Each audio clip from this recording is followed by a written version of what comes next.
Okay, welcome back to my channel.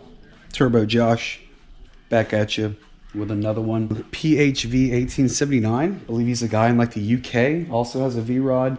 Asked me about my Motovlog setup, which I pick up really good audio with my Turbo V-Rod. Yep, got a Turbo V-Rod, night rod special, whatever you want to call it. I actually just did my own 16-inch custom made hangers. He wanted to know what my Motovlog setup was, and I don't think I've made that video yet, even though a lot of motovloggers make that video.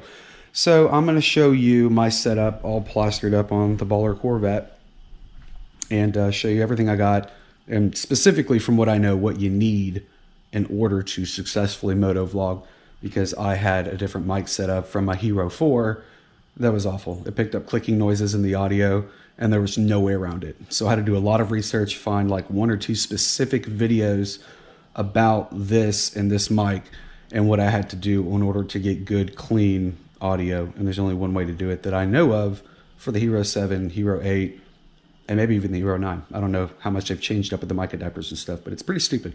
So my setup's pretty simple. Got a helmet.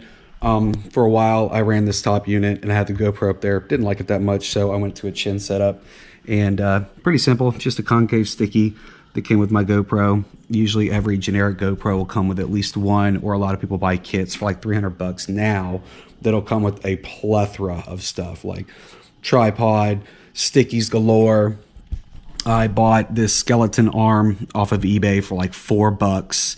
I made sure I got the angles right because I wanted to make sure I could get the wraparound right. It's very easy to buy a skeleton arm that maneuvers and stuff that does not give you the mobility you want, or you may already have your sticky on and it will not get your GoPro to where you want it, and it will kind of just become a nightmare.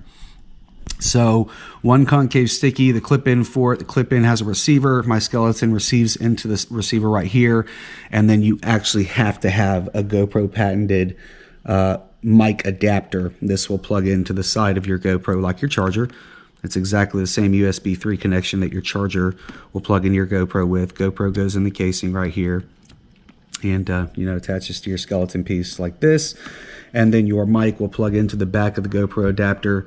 And my mic, let me put this somewhere. I'm not going to put it upside down on the paint because that will be kind of annoying. My helmet is quite unique. My padding buttons in, so that's pretty cool. So I was just able to unbutton my cheek pad, pull it out, tuck all my slack cord in there, rolled it up and used like a bread tie to keep it bunched up. And then I've got it to where my mic, my sock mic, just sits there. That's all it does, is just kind of chills there. You will need a sock mic, or you will pick up wind noise, period. You will pick up wind noise. It doesn't matter what you do.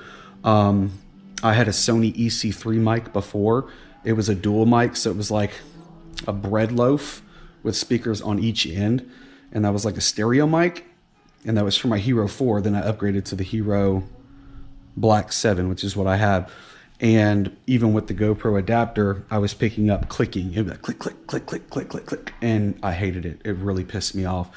So after doing a lot of research on some forums, watching like 2 YouTube videos, I can't remember the name of the channel, but there's an older guy with a Harley that helped me discover that I needed a Giant Squid brand mono mic. It's not a stereo mic, it's a mono mic, which I believe mono means just one. So I think it only has 1 speaker receiver versus 2, 1 on each side.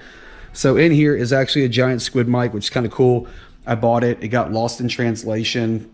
USPS lost it. I filed a return, got my money back. And then on a hunch, I went up to USPS and asked them about it, and it was just sitting in a bin somewhere. So the manager came and gave it to me. So I actually got it for free. It's pretty cool. Again, it plugs in here, plenty of slack, but I only have enough slack to go straight in. It tucks behind the cheek piece, and then literally from all that tucking, my sock mic and everything just sits there. I bought the sock off eBay for like $1.99, so I don't have a whole lot. $1.99 for the sock mic.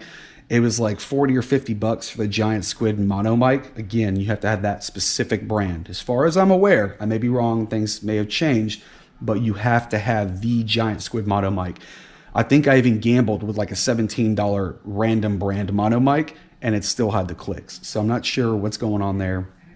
But yeah, $1.99 for the sock, like 40 or 50 for the Giant Squid mic. The GoPro adapter was like 50 bucks. Back then, it was even hard to get them. Like the supply was just awful. It was so bad that I was debating on buying like 100 from China and then selling them myself.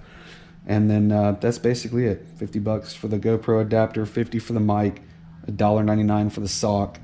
My skeleton arm was like $5, and my casing obviously came with the GoPro, so that situated that. Oh, it's so cold out. The tires are like, no traction for you. No traction for you. Alright, let's give her a little bit.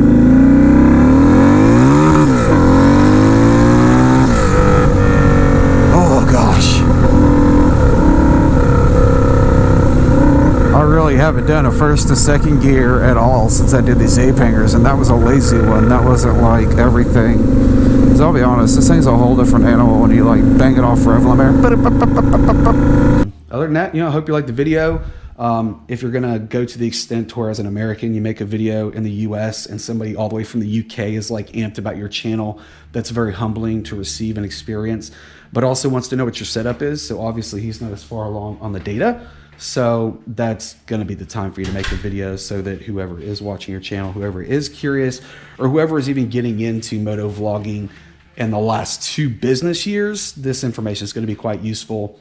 And anything with like Hero 4s, Hero 5s, and before that are not going to be relevant up to date, because I don't think I've seen a human that's still shooting with a Hero 4. Nevertheless, I only use my Hero Black 7 when I'm moto vlogging most of the time, and doing some of it when I'm on like the mini Jeep or the dirt bike when I have my helmet on. So I hope this helps. If you have any questions, comment down below. If you're not subscribed, subscribe. It really helps the channel. It helps us grow, especially small channels. It takes 1 click. You can just keep scrolling if you don't even want to watch my videos, but at least you did your part. It's like donating to a foundation, whatever the case is. Make sure you subscribe. It really helps. Hit the like button. Get us out there in the algorithm. We will see you next time. Kick some wheelies on the KLX. Look out for that video. Probably do another video on the mini Jeep because it sells like bacon. And we'll go from there. See you next time. Bye.